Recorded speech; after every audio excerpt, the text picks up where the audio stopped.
on TV, online, and on the go. This is Valley News Live 10 at 10. A Minnesota mom is very happy that her son is getting help from medical marijuana. Good evening, everyone. Thanks so much for joining us this evening. 3 of 4 dispensaries in the state of Minnesota are now open. Tonight, we're learning there's a slight delay in the one slated for Moorhead. Word is circling around that the Moorhead site will open, but not by August 1st as planned. Valley News Team's Krista Boehm found out about this and is here to explain more. Krista? Mike, Steph, there was some talk that the Moorhead dispensary might not open at all. Early on, there was concern that there wouldn't be enough doctors that would sign up. We have since learned that that's not the case. There are no signs of construction or development at the location along the 7th and Main Plaza for the dispensary.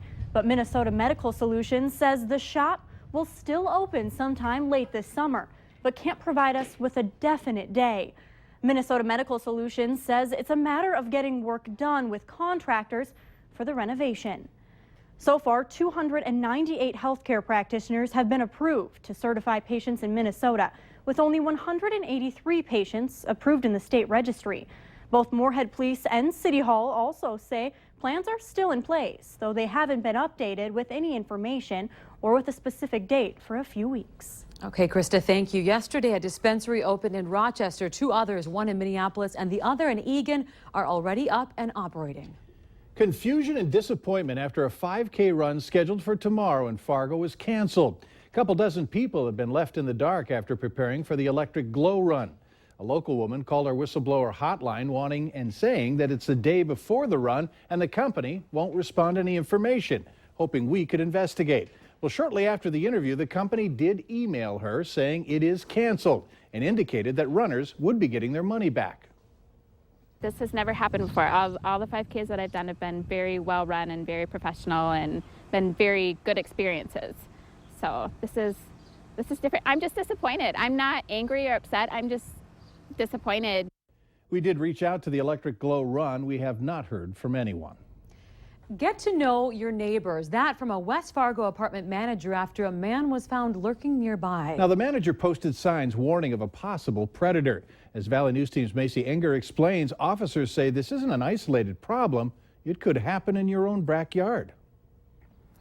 Andrew Carlin just moved in to these West Fargo apartments. And we talked to all our neighbors and never have any problems. Signs were put up to warn the complex about strangers. Other people with kids, we don't have that quite yet, but other people, that would probably be a pretty real fear, I'm sure. The apartment manager says she posted the signs after police told her a man who didn't live there had been parking his car at the complex and started drinking beer. It happened every day for a week. Police talked with him but said they had no reason to arrest him. Since then, the individual has not been located or seen on the premises, but I just thought it was a good precautionary measure to take for our tenants, and they're especially with so many of them having small children. It can happen in nice neighborhoods, it can happen in lower income neighborhoods, it can happen in high income neighborhoods.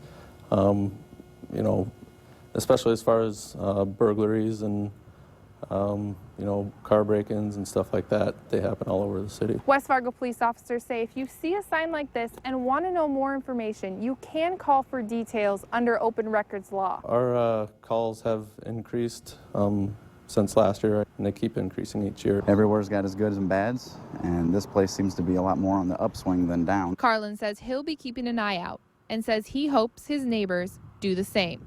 In West Fargo, Macy Enger, Valley News Live. And West Fargo does have a neighborhood watch program you can sign up for. It helps neighbors to get to know one another and look out for any suspicious activity. Call the police department to get signed up. Now, if you have an issue in your community, give us a call on our whistleblower hotline. The phone number's there on your screen, 701-237-6576. Call it and leave your tip. We'll get a member of our team on the case. New details are emerging following last night's deadly shooting at a movie theater in Lafayette, Louisiana, where 2 people were killed, 9 others injured. The suspect, identified as 59-year-old John Hauser, opened fire on the crowded movie theater, shooting at least 13 rounds, some directly at people, then randomly at others before turning the gun on himself. Authorities have been carefully combing through the theater, looking for any clues that might lead to a motive. They say several cell phones were found in the theater, but it's not known if any belong to the shooter or if they contain information that can help in this investigation. Louisiana Governor Bobby Jindal ordered today that all flags be flown at half-staff out of respect for the victims. It's Friday, time to take a look at this week's Valley's Most Wanted. Police say they're looking for this man, Gary Delaney. He's wanted for manufacturing of meth and probation violation. Call law enforcement if you have any information on Delaney's whereabouts. The Battle of the Badges has wrapped up for this year. More than 600 people rolling up their sleeves to give. And congratulations this year goes out to Team Law. They are this year's winners, out-recruiting Team Fire. It was narrow, 319 to 310. Well, a great day for ice cream and root beer, and when you put them together, you get one of the tastiest summer treats. Root beer floats were free tonight and just a small part of a busy weekend in Dilworth, Minnesota. It's the annual Loco Days celebration. On the schedule tonight, there was games galore, a youth parade and dance. Then tomorrow, the Loco Days parade starts at 10:30.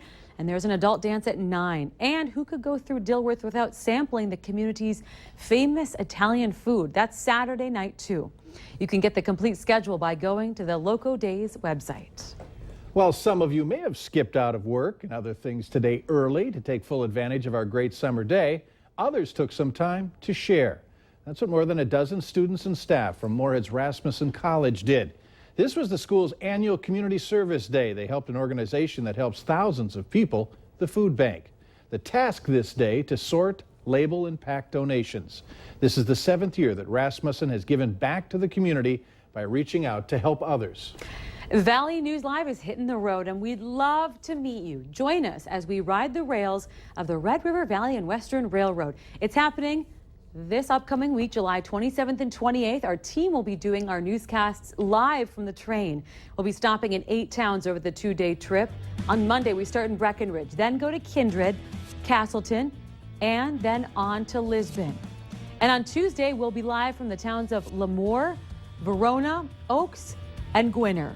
Although we have been asked, no rides will be available to the public, but you can come out and meet our team. Watch for Valley News Live, Riding the Rails, Monday and Tuesday, July 27th and 28th. From riding the rails to taking to the skies, dozens of planes have been dancing in the clouds this week, practicing for the Fargo Air Show this weekend. Our own Daredevil and Valley News team's Christy Larson flew in one of the stunt planes. Christy flew with John Klatt in the Air National Guard Extra 300L aerobatics aircraft. She told us it was a very exciting experience, and you can see it looked like it, with speeds reaching an unbelievable number. Well, we had that airplane going about 250 miles per hour, so it goes relatively fast. But what it does do is tumble, so we were able to put the airplane through a centrifuge maneuver and some other really interesting maneuvers. Klatt will perform this weekend at the Air Show. To see Christy's entire flight and some fun pictures, we have them up on our website, valleynewslive.com. Just look for this story under the Valley Today tab.